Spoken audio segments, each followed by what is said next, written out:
날마다 쓰는 나의 신앙일기 TV 데일리 큐티 나무향기입니다. 오늘은 요엘 2장 15절에서 17절을 묵상하겠습니다. 너희는 시온에서 나팔을 불어 거룩한 금식일을 정하고 성회를 소집하라. 백성을 모아 그 모임을 거룩하게 하고 장로들을 모으며 어린이와 젖 먹는 자를 모으며 신랑은 그 방에서 나오게 하며 신부도 그 신방에서 나오게 하고 여호와를 섬기는 제사장들은 낭실과 제단 사이에서 울며 이르기를 여호와여 주의 백성을 불쌍히 여기소서 주의 기업을 욕되게 하여 나라들로 그들을 관할하지 못하게 하옵소서 어찌하여 이방인으로 그들의 하나님이 어디에 있느냐 말하게 하겠나이까 할지어다.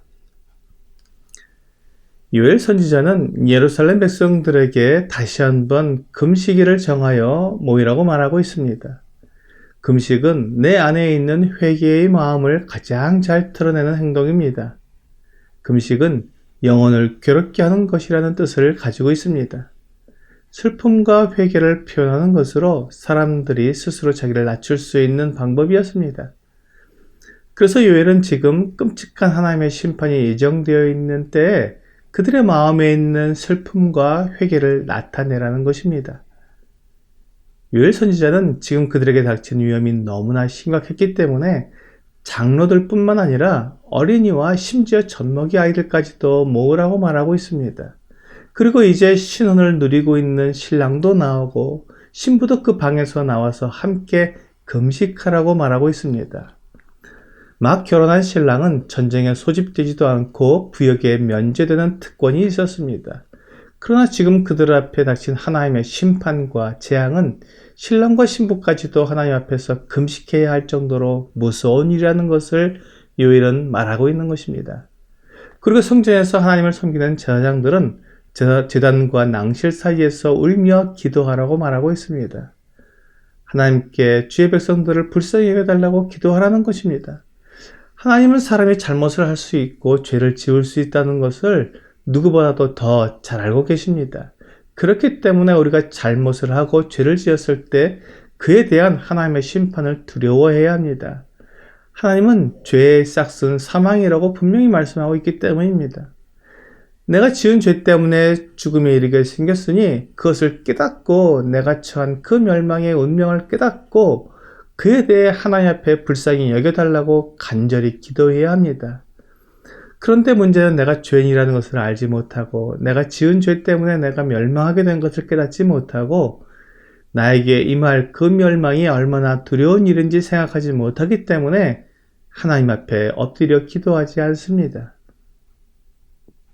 내가 얼마나 불쌍한 처지에 놓였는지 인정하지 않고 바람 앞에 놓인 촛불과 같은 자신의 장래를 알지 못한 채 여전히 고개를 뻣뻣이 하고 사람의 즐거움을 찾고 있는 사람은 금식하지 않으며 마음을 찢지 않습니다. 비록 모두가 모여서 금식을 하기 때문에 함께 금식에 참여하기는 하지만 마음으로 슬퍼하고 회개하지는 않는다는 것입니다. 이러한 태도는 자신이 얼마나 불쌍한 처지에 놓여 있는지 인식하지 못하기 때문입니다. 그리고 제사장들은 주의 기업을 욕되게 하여 나라들로 그들을 관할하지 못하게 하옵소서 라고 기도해야 했습니다. 하나님께서 이스라엘 백성들에게 젖과 꿀이 흐르는 땅을 기업으로 주셨습니다.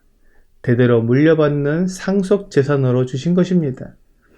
그런데 이제 그 땅을, 그 기업을 다른 나라가 차지하여 다스리고 그 땅에서 나는 곡식과 과일과 또한 가축들의 젖과 털과 가죽을 빼앗아가지 못하게 해달라고 기도하라는 것입니다. 그렇습니다. 지금 백성들이 당할 운명은 다른 나라에게 그들의 모든 재산을 다 빼앗길 처지에 놓여 있는 것입니다. 그런데 그것을 알지 못하고 여전히 포도주에 취하고 떠들며 육체의 즐거움을 찾아다니는 것은 자신을 죽음 앞에 놓는 것이며 멸망으로 달려가는 것임을 알라는 것입니다. 그러므로 함께 모여 금식하라고 말하는 것입니다. 사실 그들은 이미 그들의 모든 기업을 빼앗기는 것이 어떤 것인지 경험했습니다. 메뚜기 때의 재앙을 통해 들의 풀과 곡식과 포도나무와 무화과나무와 그리고 감람나무까지 모든 푸른 것을 다 먹어버린 메뚜기의 재앙을 통해 그들이 하나님께 날마다 아침 저녁으로 제사를 드려야 하는데 드릴 것이 없어서 제사를 드리지 못하는 이 끔찍한 고통을 겪은 사람들입니다. 그러므로 그것을 잊지 말고 기억해서 지금 그보다 더 무섭고 두려운 하나님의 심판이 다가오고 있는 것을 생각하라는 것입니다. 그리고 마지막으로 어찌하여 이방인으로 그들의 하나님이 어디 있느냐 말하게 하겠나이까 할지어다 라고 기도하게 했습니다. 바벨론 군대가 올라와서 그들의 모든 산업을 다 빼앗고 그들을 죽이고 포로로 끌어가게 되면 바벨론 사람들이 그렇게 외칠 것입니다. 이스라엘의 신이 어디 있느냐? 그들이 믿고 의지하던 그 여호와가 어디 있느냐? 만약에 있다면 지금 그들의 백성 이스라엘을 점령하고 그들을 죽이고 빼앗고 포로로 끌어가는데 왜 가만히 있느냐고 놀려댈 것입니다. 하나님께서 그러한 수모를 당하셔야 하는데 하나님 그런 일이 일어나지 않도록 불쌍히 여겨달라고 기도하게 한 것입니다. 이것이 우리의 기도입니다. 우리의 처지와 사정을 알고 우리가 하나님 앞에서 얼마나 불쌍한 자인지 깨닫고 하나님의 긍휼을 구하는 것이 참된 금식이요 회개의 기도입니다.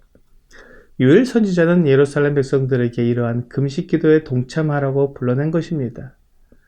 우리가 교회로 모이는 것은 같은 이유 때문입니다. 우리가 누구인지 또한 하나님이 어떤 분이신지 우리가 어떤 상황에 놓여 있고 또 우리의 장래에 어떤 일이 일어날지 알고 그에 대해 두려워하며 떨며 하나님의 긍휼과 자비를 구하며 또 하나님께서 베풀어 주시는 사랑을 깨달아 감사하는 그런 자들이 되기 위해 모이는 것입니다. 참으로 내가 누구인지 알고 하나님의 사랑을 깨달은 사람은 하나님의 예배하게 됩니다. 하나님이 찾으시는 예배, 하나님이 받기 원하시는 예배는 이렇게 통회하는 마음과 하나님의 자비와 긍휼을 구하는 마음과 하나님의 사랑과 은혜에 감사하는 마음을 고백하는 예배를 드리게 됩니다. 그러므로 참된 예배는 참된 회개에서부터 시작됩니다. 그리고 참된 회개를 통해 참된 용서를 받았을 때 경험하게 되는 하나님의 사랑에 감사하며 또한 도무지 용서받을 수 없는 자에게 베푸시는 하나님의 완전한 용서를 통해 완전한 하나님의 은혜를 받게 된 것에 대한 감사가 진정한 예배입니다. 하나님은 이렇게 예배한 자를 찾으십니다. 우리가 교회로 모이는 것은 이렇게 진정한 하나님을 예배하기 위함입니다. 오늘의 적용 질문을 보겠습니다. 회개는 누구에게 필요합니까?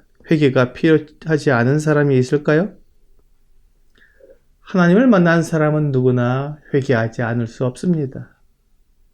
회개하지 않는다는 것은 하나님을 만나지 못했다는 것을 말합니다. 오늘 살아계시며 나의 모든 것을 아시고 심판하시는 하나님을 만나 나의 모든 죄와 잘못을 온전히 회개함으로 참된 용서와 사랑을 경험하는 귀한 시간 되시기를 주 예수님의 이름으로 기도합니다.